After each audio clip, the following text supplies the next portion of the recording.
Quando se fala em infertilidade, muitas vezes o olhar recai apenas sobre a saúde da mulher. No entanto, sabemos que o homem também pode enfrentar dificuldades relacionadas à reprodução.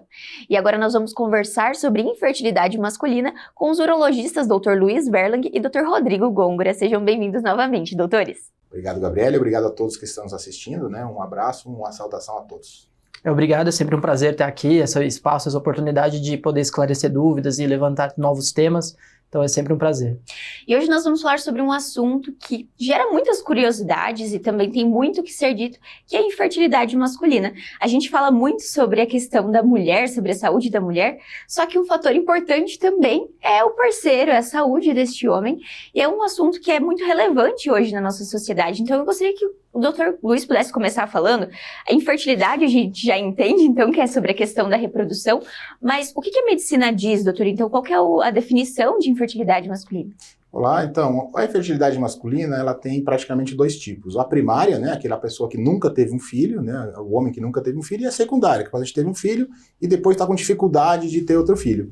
O tempo varia, de acordo com a literatura, 6 meses de tentativa, 1 ano de tentativa, sem nenhum método anticoncepcional, pode ser considerado uma infertilidade. Mas nós, na prática, acabamos não usando muito uma janela, um espaço de tempo, mas sim pelo anseio do paciente, né? Pela preocupação que ele está tendo. Ele já, antes tem a pré-concepção, antes mesmo, às vezes, de tentar, ele já vem com a gente para ver se está tudo bem, ou mesmo durante a tentativa, investiga-se a mulher, e é importante sempre investigar o homem concomitantemente. E, doutor, quais seriam as principais causas de infertilidade hoje? O doutor falou sobre essa questão primária e secundária, e tem causas, né? Quais são os principais fatores para isso? Nós sempre pegamos esses pacientes e a gente acaba já fazendo uma investigação. Essa investigação é essencial, a gente investigar a parte metabólica, a parte hormonal do paciente, para ver se tem algum fator que a gente ache de alterado. Em alguns casos, a gente indica, inclusive, testes genéticos para a gente poder aprofundar o caso. E também nós sempre acrescentamos um ultrassom de bolsa escrotal, porque assim a gente consegue avaliar o testículo e a vascularização do testículo. Por quê? Uma das principais causas de infertilidade masculina é a presença de varicocele, que é como se fosse aquelas varizes que tem na bolsa escrotal. E quando presente, a gente consegue corrigir cirurgicamente e isso melhora a taxa de fertilidade do paciente. Então essa é uma oportunidade que a gente nunca perde, né? A gente pega esse paciente e já investiga e já vai atrás disso para poder tratar. E, doutor, falando sobre essa questão de investigação, é algo que geralmente quando um casal decide ter um filho, começa muitas vezes pela mulher, né? Então a mulher acaba indo no ginecologista. E em que momento, então, assim, a gente também deve investigar o homem? O doutor comentou sobre essa questão de tempo, mas também tem outros fatores associados a isso? Tem sim. Não existe mais ou menos uma regra, né? Certo. Primeiro investiga a mulher, depois o homem, concomitantemente, ou primeiro o homem, depois a mulher. O ideal é sempre estarem os dois aptos, porque a gente sabe que não é só o espermograma, que o Rodrigo comentou. A gente vai fazer um perfil metabólico do paciente, a gente vai fazer um exame hormonal, vai pesquisar outras causas de possível infertilidade ou dificuldade para gestar, ou aborto de repetição. Então é importante fazer sempre essa análise primária, né? Mas não tem um tempo propriamente dito, de falar, não, faz aqui 6 meses, 1 ano. É muito da vontade do paciente, né? Da história familiar, às vezes, ou do exame físico, já tem algum achado diferente, então a gente acaba fazendo esse exame, né, e essa pesquisa de rotina. Lembrando que o espermograma, ele é um exame que a gente usa muito, mas não é um atestado nem de fertilidade, nem de infertilidade. Ele só serve para a gente guiar alguns caminhos, mas o paciente sempre fica tranquilo, porque às vezes o paciente faz o espermograma, põe no Google, né, no ChatGPT, e fica preocupado que deu uma alteração lá que pra gente, na prática, não tem muito significado. Porque, como o doutor disse, é uma análise de um todo ali também, né? E, doutor, a gente tem uma questão da mulher, né? Eu comparo muito porque são os dois polos, né? Que é a questão a mulher, ela tem uma reserva de óvulos para a vida toda, e o homem não. O homem, ele vai produzindo ao longo da vida. Só que no caso da infertilidade, o que acontece durante esse período? Qual que é o ponto que isso acontece? Ou esse menininho logo, desde sempre, ele já pode ser uma criança, um adolescente, um homem infértil? Quando a gente vai investigar esse paciente, a gente já vai investigar essas causas como um todo, né? A gente tem causas que o paciente já nasce com uma certa infertilidade, e isso muitas vezes a gente só descobre lá na frente, quando vai realmente tentar engravidar. E existem causas que são fatores externos. Então, por isso é importante, e eu até acho sempre válido aquele paciente que vem na consulta de pré-concepção, porque muitas vezes ali a gente já consegue orientar e já consegue alertar o paciente qual que é o momento correto de partir para uma investigação mais aprofundada. E nesses casos, quando o paciente já nasce, que é uma alteração genética ou algo mais complexo, muitas vezes é necessário a gente partir até para fertilização in vitro, para algo mais específicos da fertilização. Agora, muitas causas são externas, ou seja, às vezes tem uma varicocele, às vezes tem uma questão anatômica que eu consigo corrigir, e existem fatores, inclusive, externos de uso de medicações, uso de substâncias que o paciente se expôs no passado e que podem refletir numa infertilidade lá na frente. Então, basicamente, existem causas que são reversíveis e causas que são não tão irreversíveis. Né? Exato. Acho que essa é a maior dúvida, porque muitas vezes quando você recebe esse nome, né, infertilidade, meu Deus, é um diagnóstico para a vida toda, nunca mais ele vai poder ter filhos. Mas não, existem formas e é por isso que é tão importante essa investigação. Então, mais uma vez, o espermograma é o exame inicial, né? Então, quando a gente pega um espermograma muito alterado, por exemplo, tem uma azospermia, ou seja, não tem espermatozoide viável naquela amostra. Primeiro que a gente tem que entender, essa é uma azospermia obstrutiva, ou seja, tem algum fator anatômico, como o Rodrigo comentou, que está obstruindo a chegada desse espermatozoide lá no líquido ejaculado final, né, na ejaculação, ou você tem uma azospermia por uma deficiência do testículo. O testículo não produz e não tem como você captar ou extrair espermatozoide. Isso muda a conduta, muda o tratamento, muda desde a técnica de reprodução assistida, né? Então, isso também é importante para a gente sempre saber qual o tipo de problema que ele está tendo e se é reversível ou não, né? É sempre uma análise. Mas é importante esse detalhe, porque a partir do momento que a gente tem esse diagnóstico, não significa que a gente não tem o que fazer. Exato. Mas significa que a gente vai ter que direcionar para um tratamento talvez mais específico, talvez algo que tenha uma taxa de sucesso menor, mas que ainda tem tratamento. Então, a maior parte dos casos, a gente consegue fazer alguma coisa para pelo menos tentar. Eu sempre sou bem honesto com os pacientes e muitas vezes eu já falo, olha, talvez você seja um caso que daqui a um tempo eu vou te indicar a fertilização. E aí a gente acaba mandando para clínicas especializadas que fazem esse processo com mais acurácia. Bacana, então tem toda essa conversa, essa confiança de fato, né, do paciente, porque quando a gente fala sobre essa questão, principalmente do momento de ter filho, tem pessoas que se preparam muito para isso, chega na hora, nem sempre sai do jeito como planejava, né, então... Esse preparo é importante, né, só te interrompendo, claro. Desculpa, mas a parte nutricional do homem também é importante, né, antigamente, vamos engravidar só a mulher que fazia a reposição de folato. Hoje o homem já tem indicação de usar antes, né? Para melhorar ali, diminuir o estresse oxidativo, melhorar a quantidade, qualidade e motilidade, assim como outros polivitaminos que a gente tem hoje disponível para usar, vitamina C, selênio, zinco, vitamina D. Então tem bastante recurso, por isso que é importante a consulta de pré-concepção para o homem também. Que bacana, então também tem todo já esse arsenal de possibilidades para a saúde desse homem. E falando, o doutor comentou antes, doutor, sobre a questão de fatores, então, que esse homem muitas vezes esteve exposto ao longo da vida, e hoje a gente vê muito falando sobre a questão de anabolizantes, de reposição hormonal de forma exacerbada e sem indicação, e essa também é uma dúvida, ela causa também, é uma das causas de infertilidade, certo? Sim, hoje a gente está vivendo uma sociedade que quer tudo muito rápido e muito fácil, e às vezes isso reflete no nosso consultório. Então, esse paciente que teve uma exposição a grandes volumes de testosterona, manipulação hormonal por conta de academia, manipulação hormonal sem assistência médica, ou mesmo com assistência médica, mas que talvez não seja no momento adequado, esse paciente pode sim refletir numa infertilidade futura. Isso geralmente acontece por uma falência testicular, é aquele paciente que ele usou tanta testosterona que o cérebro dele entende que ele não precisa mais produzir. E a hora que eu tento fazer o testículo dele voltar a produzir, às vezes o testículo já não tem a atuação que a gente espera. Isso reflete tanto no nível de testosterona dele, quanto na fertilidade, porque o eixo hormonal que controla as duas coisas é o mesmo. Então, quando eu interfiro em um, eu interfiro no outro também. E esse paciente, adianto assim, que não é um paciente muito fácil de reverter.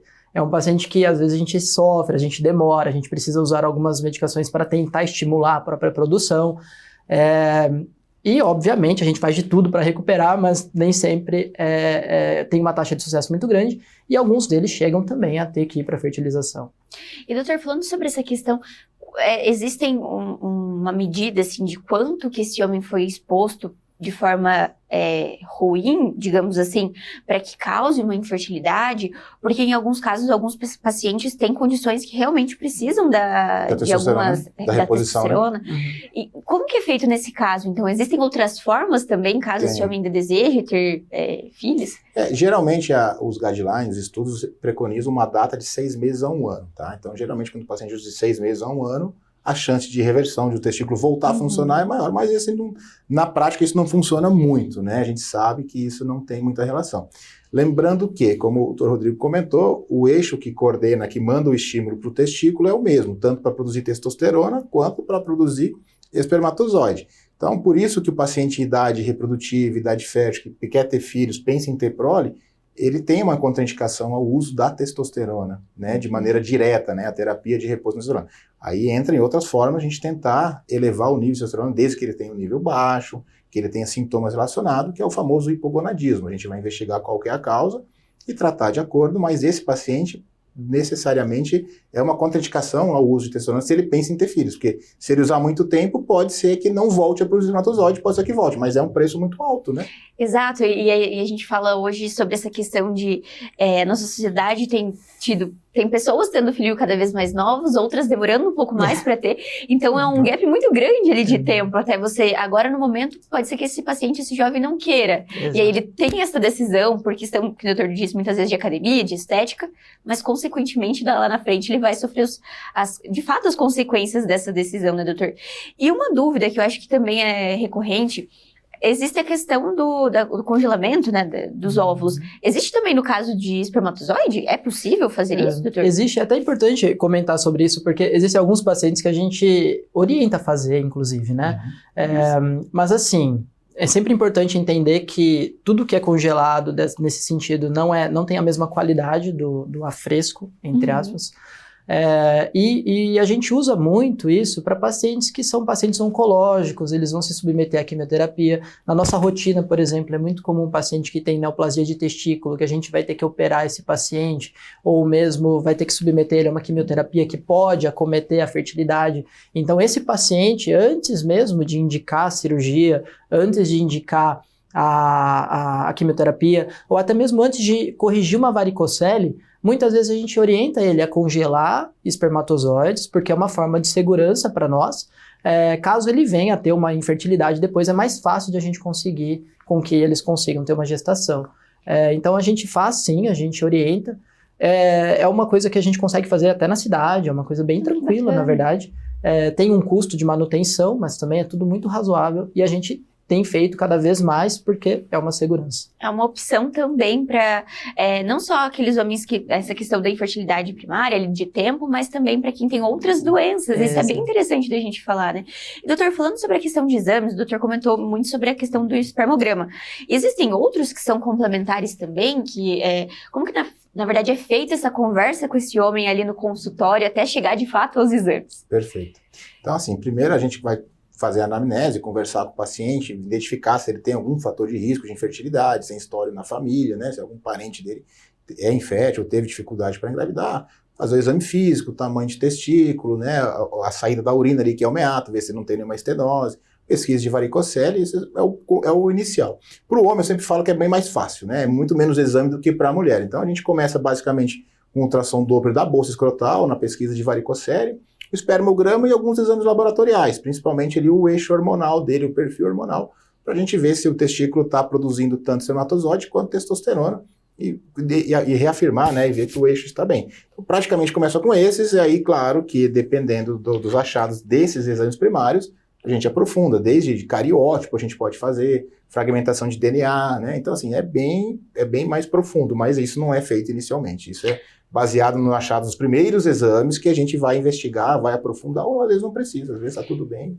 E doutor, a gente comentou sobre essa questão do homem ele ter a produção ao longo da vida, mas existem momentos, assim como a mulher, que também tem o pico de fertilidade, ou uma vez Que ele é fértil sempre. Teoricamente, o homem consegue engravidar a esposa, a parceira, sempre. A gente tem uma produção muito mais longa, não existe uma reserva muito curta, mas assim como foi comentado no começo, existem fatores externos que podem interferir. Então, aquele paciente que fez uso de testosterona, que fez uso de hormônios, pacientes que trabalham em ambientes muito quentes, que são ambientes inóspitos, isso também tem associação. Existem trabalhos questionando até a questão de exposição à poluição, a metais ou até mesmo a agrotóxicos que podem interferir também na fertilidade. Radiação, pacientes que trabalham com radiação o tempo todo também. Então, existem fatores que pode sim acontecer do paciente ter um filho e a partir daquele momento, por algum fator, ele chegar a ter um quadro de infertilidade. Esse é o quadro de infertilidade secundário. Novamente, a gente vai atrás, a gente investiga. A maior parte a gente consegue descobrir alguma coisinha e tratar, mas pode sim acontecer. E falando sobre essa questão de fatores, o estresse hoje é algo que também é muito falado, né? A ansiedade, o estresse, até mesmo o estresse pela expectativa de uma gestação, né, doutor? Isso também pode interferir durante o processo desse casal que está querendo engravidar, por exemplo? O estresse no caso do homem? Sim, claro, com certeza, né? O estresse, como em todas as doenças, né? Nessa pesquisa de fertilidade também, ele pode atrapalhar um pouquinho, gera uma ansiedade, né? Gera um estresse, uma preocupação. Então isso acaba tendo um certo repasse lá para as células produtoras de hormônios e de espermatozoide. Pode ter um estresse oxidativo aumentado, uma reação oxidativa maior. Então, tudo isso faz parte de uma alimentação balanceada, atividade física, né, um peso adequado. Tudo isso ajuda, mas o estresse com certeza. Quantas vezes, né, a gente sabe que o paciente está tentando, então ele vem com a gente, faz os exames, está tudo normal, depois ele só manda a mensagem, deu certo, estamos grávidos, então assim... que legal, isso Acontece muito. A gente até fala, brincando às vezes, eu falo, fica tranquilo, que agora que vocês viram que está tudo bem, a cabeça descansa. Vai tentando que vai dar certo.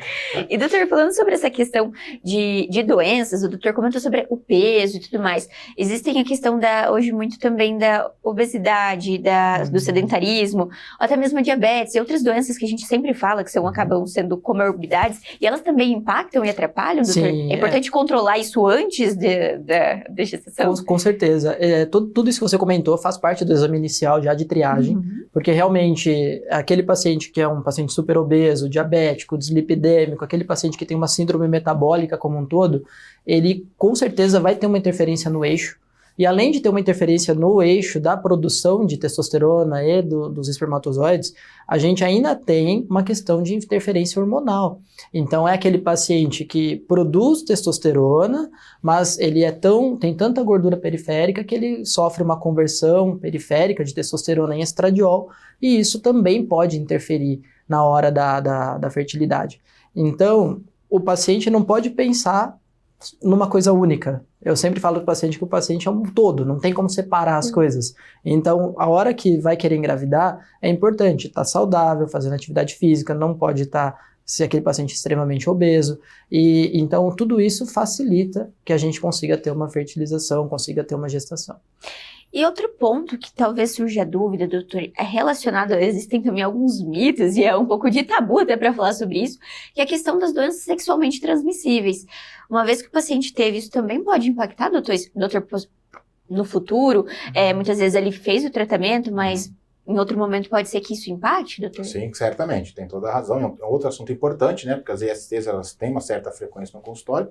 A gente sempre preocupa muito com a clamídia, tá? Tanto para o homem quanto para a mulher. Não é só a mulher, né, que tem problema às vezes de obstrução de trompa, de ovário, com a clamídia, mas o homem pode ter ali alguma alteração, alguma estenose, alguma alteração com uma clamídia crônica não tratada adequadamente. Então faz parte também desse rastreio inicial, às vezes esse painel IST que a gente chama, né, para ver se ele não tem nenhuma bactéria, que às vezes não está com sintoma, mas está alojada lá, ou foi maltratado. Ele pode ter desde estreitamento do canal da urina, né, que é a estenose de uretra, até uma alteração lá no espermograma por uma bactéria que ficou e não foi diagnosticada, tratada no tempo correto. E quando a gente fala muitas vezes sobre essa questão dos homens, eu acho que os doutores muito bem podem falar sobre isso. Existe uma demora para procurar o médico, né? Só procura o médico muitas vezes quando a situação realmente está. E a esposa vai junto, né? Daí tem essa. Porque foi obrigada. Tá aqui, agora você não pode. Então isso também interfere, doutor, na demora para esse diagnóstico, na demora por muitas vezes uma reversão que seria possível? A maior parte dos pacientes que chegam por infertilidade, realmente eles chegam porque ou o ginecologista da esposa pediu para que ele passasse, ou mesmo porque a esposa falou, meu Deus, vamos fazer alguma coisa antes que a gente perca tempo. Eu sinceramente acho que é super válido fazer esses exames pré-concepção, porque ali a gente já tem uma conversa inicial para poder fazer um entendimento do que é normal, o que não é normal, o que a gente pode esperar, o que não pode esperar. Então ali a gente já consegue alinhar expectativas, já consegue orientar bem o paciente, e quando tem uma causa, é melhor já corrigir logo de cara, porque senão o paciente às vezes fica esperando 1 ano até ter uma infertilidade de livro, né, de modo geral, e isso às vezes atrasa o tratamento, né, não tem porquê às vezes. Então, quando já identificado um fator, a gente já trata, então acaba sendo mais fácil dessa forma. Aquilo que o Rodrigo está complementando, o que o Rodrigo falou é importante, porque, por exemplo, o paciente vamos esperar 1 ano, se a gente não tiver filho, a gente vai pesquisar. Tudo bem, você esperou 1 ano, aí não teve. Aí você vai fazer os seus exames, deu varicocele. Aí até uma varicocele, lógico, ela tem graus, tem nível, não é toda varicocele que a gente opera, mas esse é assunto para outro bate-papo. Então a gente vai operar a varicocele. Então até fazer a cirurgia da varicocele, até preparar, programar tudo, até corrigir a varicocele, até ter um novo ciclo de espermatozoide, então isso vai mais uns 3 a 6 meses. Então a gente já foi 1 ano e meio, sendo que você já poderia ter evitado lá. E às vezes a mulher vai avançando a idade, né, vai diminuindo a reserva folicular, então é sempre prevenir, com certeza. E existem alguns mitos, doutores, ainda que chegam nos consultórios para vocês sobre esse assunto, então, dúvidas ou até mesmo ensinamentos do passado que o pessoal ainda tem sobre esse assunto de reprodução, de infertilidade. Os doutores podem comentar ali o que chega de absurdo que muitas vezes vocês escutam sobre isso? Às vezes os pacientes chegam com algumas coisas assim que a gente sabe que não reflete diretamente. Então, aquele paciente às vezes tomou uma bolada na região de bolsa escrotal lá na infância. Aí ele chega preocupado, achando que aquilo vai realmente interferir na gestação ou no risco, na chance de ter um filho. Ou até aqueles pacientes que por algum motivo ao longo da vida perderam um testículo, eles já chegam super preocupados, achando que não vão conseguir engravidar nunca mais. Mas eu acho que na minha rotina, assim... São esses dois, né? É mais coisas mais básicas, assim. A famosa cachumba que desceu, né? Cachumba. A cachumba que desceu é clássica no consultório, né? Então, realmente existe essa enfermidade, essa patologia. A cachumba que desceu nada mais é que o vírus da cachumba que acaba indo para o epidídimo, faz uma epididimite, né? A concomitante ao quadro de via aérea alta. Mas, assim, se tratado de acordo, geralmente não leva a alterações imutáveis lá na frente que não dê para a gente reverter, né? Trata no horário, trata no tempo certo, acaba ficando tudo bem lá na frente. Mas essa da cachumba descer é um clássico. É um clássico. Eu digo porque realmente, né? A gente escuta isso de tudo um pouco. Infância, né? E, doutores, falando um pouquinho mais sobre essa questão de possibilidades nos tratamentos, então a gente viu ali sobre a questão da fertilização, das reposições. Existem mudanças também que o próprio paciente pode adotar durante esse processo de investigação. Então, o doutor comentou sobre a questão dos hábitos de vida, mas eu gostaria que os doutores reforçassem mais sobre isso também, o que é que ele pode fazer e o que ele pode esperar dos doutores também durante esse período. Acho que o doutor Luiz pode começar e o doutor pode complementar. Só reafirmando, né, a questão de hábito saudável de vida de maneira geral, alimentação, atividade física, peso adequado, sem tabagismo, né, que é um grande problema que a gente tem hoje, tanto todos os tipos de cigarro eletrônico, não eletrônico, que acabam também gerando um estresse oxidativo muito alto, né? Lá na região da produção do espermatozoide. Peso adequado, uma alimentação saudável e uma atividade física. Praticamente isso. E, claro, que não usar anabolizante de maneira incorreta, principalmente em idade fértil, né? O doutor gostaria de complementar? Eu falo para os pacientes que é o famoso me ajuda a te ajudar, né? Então, assim, eu dou o máximo de orientações, a gente tenta até fazer algumas suplementações, existem algumas coisas que a gente consegue ajudar, mas assim, a gente precisa que o paciente entenda isso e que o paciente faça o mínimo necessário. Então, a gente sempre brinca dessa forma, porque realmente, às vezes, principalmente nessa fase inicial, a gente depende muito do paciente, a gente depende muito que ele tenha a resposta aos medicamentos que a gente usa, então que ele tome os medicamentos, que ele faça tudo direitinho, e além disso que faça atividade física, que se alimente bem, que cesse o tabagismo, se for o caso, e tudo mais. É um trabalho em conjunto, de fato, para essa possibilidade. E uma outra dúvida, doutor, o doutor comentou sobre essa questão de o paciente muitas vezes teve um filho, depois ele vai sofre alguma dificuldade. Mas então, existe uma forma de, durante o processo em que ele ainda não sabe se ele está infértil ou que ele pretende né, ter uma outra criança, o que ele pode fazer nesse tempo ali para que ele se mantenha saudável, de hábitos, ou então de cuidados mesmo. O doutor comentou sobre as vitaminas e tudo mais, porque também tem esse período entre um e outro que você não sabe se pode acontecer, sim, né, doutor? A gente fala, o homem geralmente é fértil a vida toda, mas alguns fatores, né, relacionados ao hábito de vida, ao estresse, à obesidade, ou às vezes uma varicocele que ele teve lá e não sabe, às vezes não percebe, ou algum tumor de testículo, ou algum outro, a gente tem famoso metrexato, né, que às vezes o paciente usa para outra patologia que acaba deixa o paciente infértil no tratamento, não infértil, mas reduz os índices, né, de espermatozoides. Pode ser, ou às vezes faz radioterapia pélvica numa região muito próxima, então assim, vários fatores que podem ir mudando ao longo da vida, mas esses são fatores que não dependem muito do paciente, então a gente não tem muito para onde correr, mas fatores que o paciente pode e deve se cuidar é isso. Consulte seu urologista anualmente, né, faça atividade física, se alimente bem, tem uma atividade de lazer, né? Que tudo isso faz parte para garantir uma melhor qualidade. Essa questão de consulta ao médico urologista, a partir de quantos anos, doutor, que vocês já indicam? Então, hoje a gente fala da mulher, a gente tem um marco da primeira menstruação, que geralmente acaba que as mães levam as filhas e tem todo esse início, mas no homem, quando então já é indicado começar a procurar, entender, porque não esperar a chegar numa doença para poder procurar o médico. Pois esse é um ponto que é bastante problemático pra gente, na verdade, porque culturalmente as meninas sempre vão ao ginecologista, é uma coisa muito mais habitual. E pro homem é uma coisa que sempre os pais esperam ter alguma dúvida. Então, ou é aquele paciente que vem com alguma dúvida lá na infância, porque tem dúvidas com relação à fimose ou testículo, enfim, coisas anatômicas, ou é aquele paciente que realmente já vem com algum problema lá quando adulto. De modo geral, a gente sempre orienta a fazer exames de rotina, então não tem uma idade muito correta. Para próstata, especificamente, é 45, 50 anos, mas a maior parte dos pacientes que vêm por infertilidade, eles são mais jovens. Então, o que eu geralmente recomendo é assim, vai querer engravidar? Já venha para a gente poder fazer essa triagem inicial e essa orientação inicial. Então, geralmente vai ser mais individual, né? Mas assim, os pacientes aí na faixa de 20 a 30 anos, que queiram já ter filhos, acho que já vale fazer essas consultas.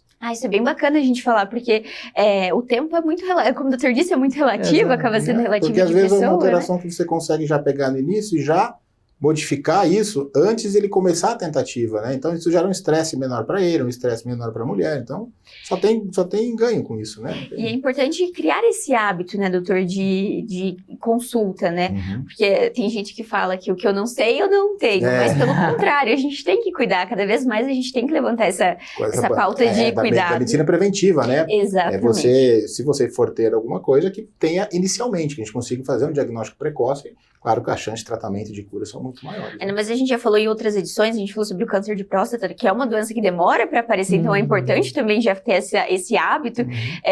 Em uma das edições, um doutor falou sobre marcar a data do aniversário para fazer as consultas de rotina. Então, fica aí uma dica também para lembrar de fazer os exames. Mas acredito que é isso, doutores, nós conseguimos esclarecer algumas dúvidas, então os doutores atendem aqui no São Lucas, também se os pacientes, quem estiver assistindo, tiver mais alguma dúvida nos consultórios, né? Acredito que os doutores ficam à disposição, certo?